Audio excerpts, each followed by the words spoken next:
বন্ধুরা কেমন আজকে আমি রান্না করব চিকেন মুরগির মাংস আর পেঁপে দিয়ে পেঁপের কারি। তো এখানে আমি তার জন্য পেঁপে কয়েক পিস এই যে টুকরো করে নিয়েছি আর এটা একটু হালকা করে তেলের মধ্যে নেড়ে নিয়েছি। কড়াইতে সর্ষের তেল দিয়েছি, এখন ফোড়ন দেব। এখানে তেজপাতা, শুকনো লঙ্কা একটা, আর আছে দুটো ছোট এলাচ, একটা বড় এলাচ, জয়িত্রীর টুকরো, লবঙ্গ, দারচিনি, গোলমরিচ, আর আছে সাদা গোলমরিচ, মৌরি। এটা দিচ্ছি ফোড়ন। পেঁয়াজ কুচিটা ভেজে নেবো। পেঁয়াজটা ভেজে নিয়েছি। এবার রয়েছে আদা আর রসুন গ্রেট করা, এটা দিয়ে দেবো, 1 চামচ করে আছে। আদা রসুনটা কষে নিয়েছি। এইবার এখানে দিচ্ছি ঝাল লঙ্কার গুঁড়ো, আর এটা কাশ্মীরি লঙ্কার গুঁড়ো, আর এখানে রয়েছে হলুদের গুঁড়ো। এইটা দিয়ে একটু কষে নেবো। আর লঙ্কার গুঁড়ো হালকা করে ভেজে নিলে রং ভালো হয়, তাই হালকা ভেজে নিয়ে টমেটো বাটাটা দিয়ে দিচ্ছি। এটাও একটু কষে নেবো। দিয়ে দিচ্ছি জিরের গুঁড়ো, ধনের গুঁড়ো, আর একটু গরম মশলার গুঁড়ো আছে, এটা দিয়ে দিলাম। দিয়ে এবার একটু নেড়ে নিয়ে একেবারে এখানে মাংসটা দিয়ে দিচ্ছি। এখানে মুরগির মাংসটা নুন, হলুদ, লেবুর রস, সর্ষের তেল, লঙ্কার গুঁড়ো, এটা দিয়ে মাংসটা একটু ভালো করে কষে নেবো। মশলাটা একদম সুন্দর করে কষে নিয়েছি। পেঁপে আর মুরগির মাংসর কারির জন্য তো যে কোনো তরকারির মশলা সুন্দর করে কষতে হয়, তবেই টেস্ট হয়। মশলাটা একদম সুন্দর করে কষা হয়ে গেছে। এবার মাংসটা দিয়ে একটু ভালো করে একটু কষে নেবো। মাংস দিয়ে একটু ভালো করে কষে নিয়েছি। আর একটু প্রয়োজন মতো আর একটু স্বাদ মতো লবণ দিয়ে দিচ্ছি। মশলা কষার সময় লবণ দেওয়া হয়নি, ওই জন্য লবণ মাখানো ছিল, সেই বুঝে লবণ দিয়ে দিলাম।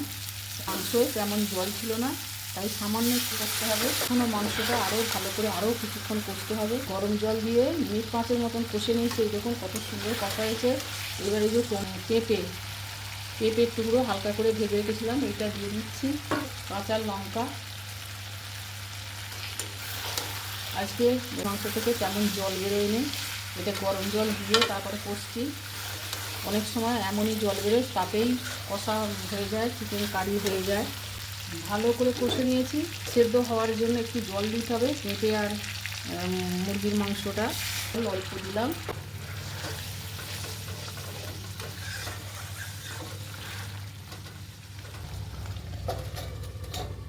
ঢাকা দিয়ে দিয়ে আবার মাঝে খুলে খুলে এটা নেড়ে নেড়ে কষতে হবে, নাহলে ধরে যাবে।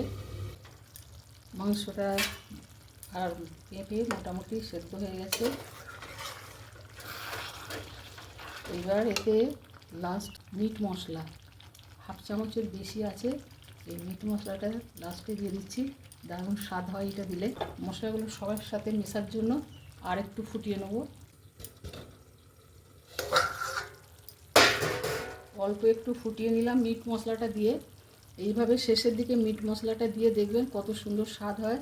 বা মিট মশলা ছাড়া জায়ফল, জয়িত্রী ভেজে গুঁড়ো করে লাস্টে দিলেও দারুণ সুন্দর হয়, একদম খাসির মাংসর মতো টেস্ট আসে।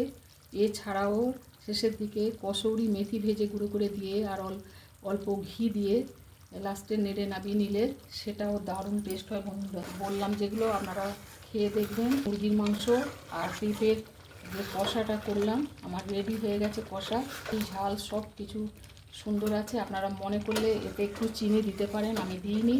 পেঁপে আছে, লেবুর রস আছে, অল্প একটু চিনি দিলেও ভালো হয় খেতে। তো যাই হোক, আমার রসাটা কত সুন্দর রং হয়েছে শুধু দেখুন বন্ধুরা, এত সুন্দর রংটা এসেছে, এটি দেখলেই খিদে এসে যাবে আপনার। তো এইভাবে অবশ্যই আপনারা করে খাবেন, খেলেই বুঝতে পারবেন যে কত সুন্দর টেস্ট হয় এইভাবে রান্না করলে। তো আজকের মতো রাখছি বন্ধুরা, গ্যাস অফ করে দিলাম। আপনারা খুব খুব ভালো থাকুন। জয় গুরু, জয় মাতারা।